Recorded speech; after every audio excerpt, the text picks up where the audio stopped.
Agak maju Bang Oto. Ya. Maju lagi Bang. Iya aman. Ini. Ya. Materi hari ini gimana di dalam Pak Prof? Ya, yang penting ini saya sampaikan adalah kegiatan ini sangat luar biasa ya. Ini yang belum pernah terjadi. Karena Pak Prabowo itu mengumpulkan kita ini ternyata beliau itu menginginkan adanya teamwork. Ada kerjasama di antara semua para menteri maupun wakil menteri. Jadi bayangkan aja kalau kita bekerja tanpa harus tidak mengenal satu sama lain, nggak mungkin kita kerjasama kan.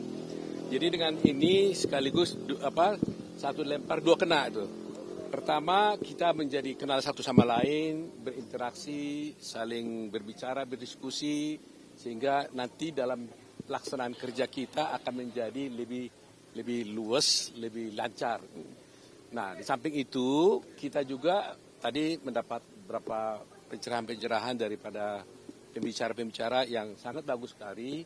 Ya topik-topiknya yang macam-macam, ada mengenai korupsi, ada mengenai soal ekonomi, ada mengenai AI ya, artificial intelligence dan sebagainya.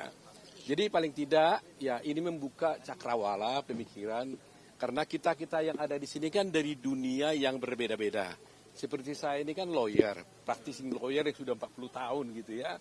Tentu masuk dalam dunia birokrasi, kita kan mempunyai gambaran paradigma yang harus berbeda pula. Approaching-nya pun pasti juga akan berbeda pula. Nah, jadi dengan pertemuan ini saya luar biasa kagum dengan Pak Prabowo karena beliau membuat acara ini yang saya kira ini adalah patut dicontoh dan betul-betul membuat kita langsung saling mengenal dan cepat. Jadi kita berkomunikasi cepat melihat kerjasama baik antar instansi maupun antara pribadi. Nah, kalau kita sendiri tidak saling mengenal, tidak pernah bertemu, nggak mungkin kerjasama itu bisa dilakukan. Jadi prinsipnya Pak Prabowo adalah bagaimana kerjasama ini tetap dikedepankan karena tidak mungkin satu orang memikul semuanya. Jadi tanpa kerjasama, tanpa teamwork, tidak akan mungkin bisa kerja ini terjadi. Nah ini pesan utama dari Pak Prabowo tadi kepada kita waktu pagi-pagi di pencerahannya itu. Waktu salah satu pembicaranya kan yang berbicara tentang korupsi itu kan dari profesional luar negeri gitu. Mungkin ada perspektif baru yang dibagikan kepada Prof yang mungkin bisa Prof sampaikan. Justru itu kalau di Indonesia kan kita udah tahu bagaimana corruption di Indonesia, kita udah tahu pendidikannya bagaimana. Justru karena dari luar kita melihat dari perspektif yang berbeda. Bagaimana approach mereka terhadap korupsi, bagaimana paradigma mereka terhadap korupsi, bagaimana caranya agar tidak terjadi korupsi, dan kalau terjadi korupsi bagaimana caranya untuk menelusurinya. Ya, dia berikan juga semacam kasus ya, contoh kasus dan sebagainya ya. Nah, ini mungkin bagi saya mungkin soal korupsinya lebih paham daripada yang lain. Ya kan, mudah buat saya. Tapi bagi yang lain juga belum tentu mudah.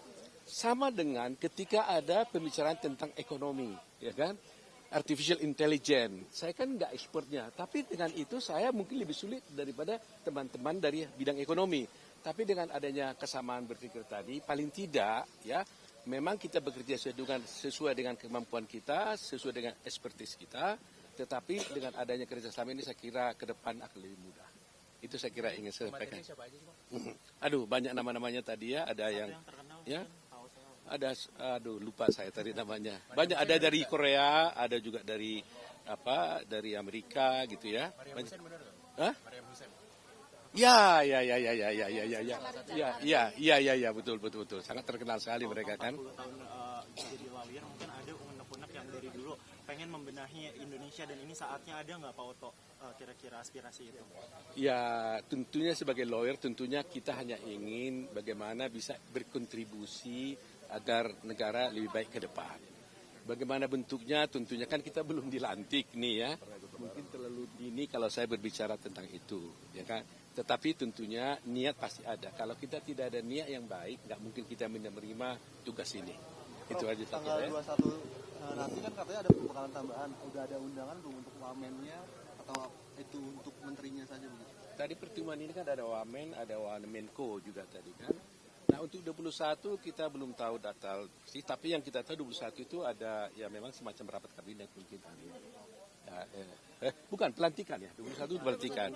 20 pengumuman, 21 itu pelantikan.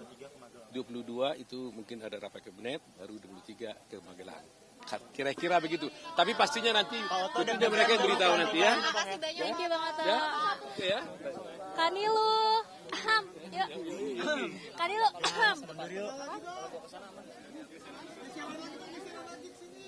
Pak, tolong bantu dong, Pak. Geser dikit, Pak. Mundur dikit, Pak. Nah, nanti ada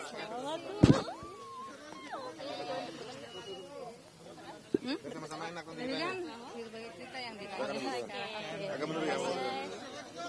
Gimana kok tiba-tiba? Ya, lu mungkin boleh disampaikan ini dipanggilnya kapan, diberitakannya kapan, kemudian hari ini kan udah mulai pakai batik ya, ikut pembekalan juga. Ini tuh proses cepet ya, jadi benar-benar baru kemarin. Jadi totally saya juga dihubungi sama Pak Teddy, Mayor Teddy ya, sudah malam, terus kemudian dengan beberapa detailing yang kemudian harus saya penuhi, terus kemudian terkait dengan agenda hari ini, terus kemudian dress code hari ini, terus apa yang harus dibawa dan sebagainya, itu disampaikan sama Pak Teddy tadi malam. Gitu. Jadi memang prosesnya sangat cepat sekali. Apa tawaran yang disampaikan kemudian akhirnya Kanilu pun tergerak untuk oke, saya masuk ke kabinet? Sebenarnya kan ini garis besarnya sih ya, arahnya adalah ini satu kepercayaan ya, satu kepercayaan yang kemudian dengan beberapa hal yang mungkin nanti ya, tapi kayak maksudnya ada beberapa hal yang kemudian disampaikan. Saya juga mempertimbangkannya dengan matang dan berdiskusi dengan banyak orang yang saya rasa adalah orang-orang yang beri pengaruh di hidup saya gitu, yang kemudian akhirnya saya memilih untuk mantapkan hati kemarin malam. Oke. Baru kemarin, tawarannya baru kemarin. Diskusinya terkait apa Kak, sehingga akhirnya tertarik dan memberikan diri? Karena hal yang ditawarkan juga adalah sesuatu hal yang saya punya rasa passion di situ, terus kemudian saya juga merasa oke, ini adalah bidang yang bisa saya lakukan gitu. Kalau sesuatu yang enggak juga saya kayak enggak deh, kayak enggak bisa gitu. Nanti ya, nanti soalnya part yang itunya biarkan Bapak Presiden yang mengumumkan. Nanti kalau saya salah lagi, nanti melangkahi.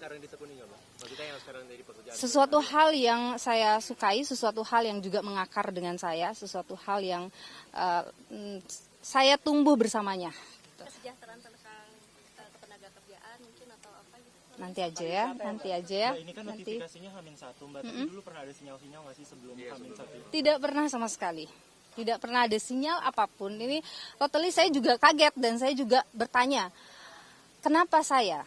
Pertanyaan saya itu, kenapa saya? Dan dia menjabarkan beberapa poin yang kemudian oke. And then saya bilang, oke, saya minta waktu sejenak untuk saya berdiskusi dengan beberapa orang. Poin itu boleh disampaikan nggak, Mbak? Ada nanti aja. Nanti aja. Oke. Fakta integritas juga nggak sih, Mbak? Iya, semua kan harus menandatangani fakta integritas. Isinya apa aja? Itu adalah sebuah komitmen kita untuk bangsa dan negara. Berarti menandatanganinya baru hari ini, Mbak? Atau kemarin? Kemarin. Oke, sudah. Terima kasih ya teman-teman. Good luck semuanya. Mohon dukungannya selalu karena saya akan sama-sama dengan teman-teman semuanya, sama-sama wartawan. Thank you guys. Terima kasih.